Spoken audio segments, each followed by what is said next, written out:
बिस्मिल्लाहिर्रहमानिर्रहीम। अस्सलामु अलैकुम। नाज़रीन, ये शख्स जो मेरे साथ आपको नज़र आ रहा है, इसका नाम है अब्दुल्ला हाशिम, और इसने बहुत से लोगों को गुमराह किया है। और ये जिसको भी गुमराह कर रहा है उसको बड़ा आसान तरीके से एक वसीयत है जो अल-गैबा शेख तूसी अलैहिर्रहमा की किताब है, उसके अंदर से इस वसीयत को निकाल के ला के लोगों को कहते हैं कि देखो ये वसीयत है जो रसूल अल्लाह सल्लल्लाहु अलैहि वसल्लम ने अपनी आखिरी रात जब दुनिया को छोड़ने लगे थे तो इमाम अली अलैहिस्सलाम से कहा कि कागज़ कलम और दवात लेके आओ, मैं बोलूँगा तुम लिखो। तो ये वसीयत जो है, इस वसीयत के अंदर रसूल अल्लाह सल्लल्लाहु अलैहि वसल्लम ने फरमाया था कि 12 इमाम होंगे और उनके बाद 12 महदी होंगे, और जो पहला महदी होगा उसके वो 3 महदी होंगे, और उनमें एक जो है वो अब्दुल्ला होगा, और यानी वो अब्दुल्ला जो है, जो अब्दुल्ला हाशिम मैं हूँ, और इस वसीयत में वो मेरा नाम है, लिहाजा वो महदी मैं हूँ। नाज़रीन, इस सिलसिले में आज मैं इसके सामने कुछ सवालात रखने जा रहा हूँ इस ही वसीयत के मुतालिक।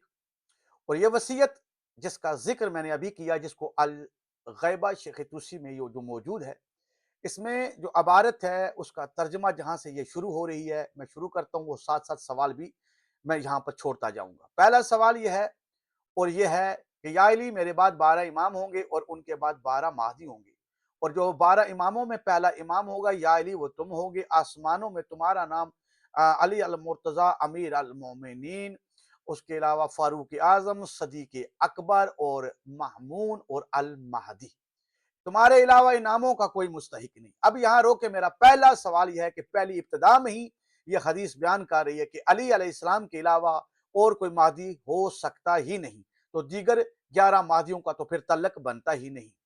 यानी पता चला कि अगर अली अलैहिस्सलाम के अलावा दीगर 11 को रखा जाए तो फिर 11 नहीं बनती, और अगर अली अलैहिस्सलाम के अलावा यानी 12 इमाम और 12 महदियों का सिलसिला हो तो फिर अली अलैहिस्सलाम के बाद जो दीगर 12 महदी हैं वो तो बनते ही नहीं।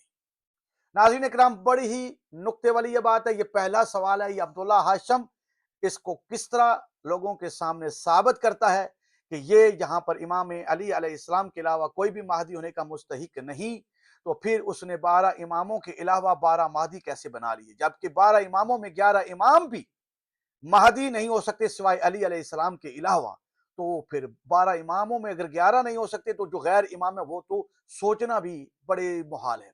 अब आते हैं दूसरा सवाल। मेरा दूसरा सवाल ये है कि इस वसीयत के अंदर फिर फरमाया कि या अली, जब तुम दुनिया से रुखसत होने लगे हो तो इस वसीयत को अपने बाद इमाम हसन अलैहिस्सलाम को मुंतकिल करना, और हसन अलैहिस्सलाम से कहा कि हसन अलैहिस्सलाम, आप जब दुनिया को छोड़ने लगो वक्त वफात, इस वसीयत को इमाम हुसैन अलैहिस्सलाम के पास मुंतकिल करना। और इमाम हुसैन अलैहिस्सलाम से कहा कि ए हुसैन, जब तुम दुनिया को छोड़ने लगो वक्त वफात, इसको मुंतकिल करना अली ज़ैनुल आबिदीन अलैहिस्सलाम, यानी एक इमाम को इसी तरह वक्त वफात उस वसीयत को मुंतकिल करता रहेगा।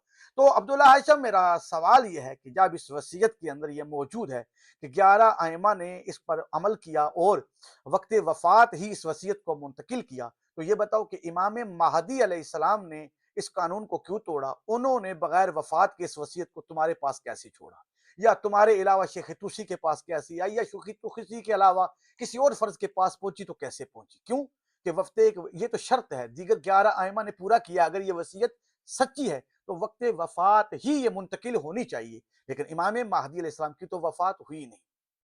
फिर आगे आते हैं कि जब 12 इमाम पूरे हो जाएंगे और ये वसीयत मुंतकिल होती रहेगी तो फिर 12 मादी शुरू होंगे। जिस तरह पहले इमाम ने वक्त वफात इस वसीयत को मुंतकिल किया, इस ही तरह पहला मादी वक्त वफात दूसरे मादी को मुंतकिल करेगा। तो अब बताओ, तुमने तो सारे मादी अपने पास बगलों में बिठाए हुए हैं, हालांकि वसीयत कह रही है कि एक मादी जिस तरह पहला इमाम दुनिया छोड़ने लगेगा तो वक्त वफात उस वसीयत को मुंतकिल करेगा बाद वाले को, इस ही तरह पहला मादी जब दुनिया छोड़ने लगेगा तो वसीयत को मुंतकिल करेगा दूसरे वादी को। लेकिन तुमने तो ये सारे के सारे अपने बगलों में जमा करके रखे हुए हैं, जिस तरह मुर्गी अपने बच्चों को अपने पास बिठा के रखी होती है। ये बताओ कि तुमने ये क्या इस वसीयत के साथ क्या कर रहे हो? आगे चलते हैं। अब आगे सवाल मेरा ये है कि इस वसीयत में जो पहला मादी है उसकी वसीयत के अंदर 3 नाम बताए हैं, और तुमने तारीफ करके इस वसीयत के अंदर, जबकि अगर ये वसीयत सच्ची है और तुम इसी को दलील बना रहे हो तो तुम इस वसीयत में तारीफ क्यों कर रहे हो? क्योंकि ये वसीयत जो मौजूद है, जो तुम लोगों को दिखा रहे हो, इसमें पहले मादी के 3 नाम हैं। ये नहीं कहा कि एक के 3 अलग अलग बंदे होंगे, नहीं, कहा कि एक ही शख्स उसके 3 नाम हैं। मेरा हम नाम होगा, मेरे बाप का हम नाम होगा और महदी होगा, उसके 3 नाम, अहमद, अब्दुल्ला और महदी। یہ 3 नाम होंगे उसके एक मादी के, और तुमने इनको 3 अलग अलग अफराद करार दिया है। अगर तेरी बात को मान लिया जाए तो फिर वसीयत के अंदर जो लिखा हुआ है झूठी है, वो जुमला झूठा है, क्योंकि तुम वहां लिखे हुए एक शख्स के 3 नाम होंगे, तुम कह रहे हो कि नहीं ये 3 अलग अलग अफराद हैं, या तुम सच्चे हो या वसीयत सच्ची है, दोनों में एक होगा।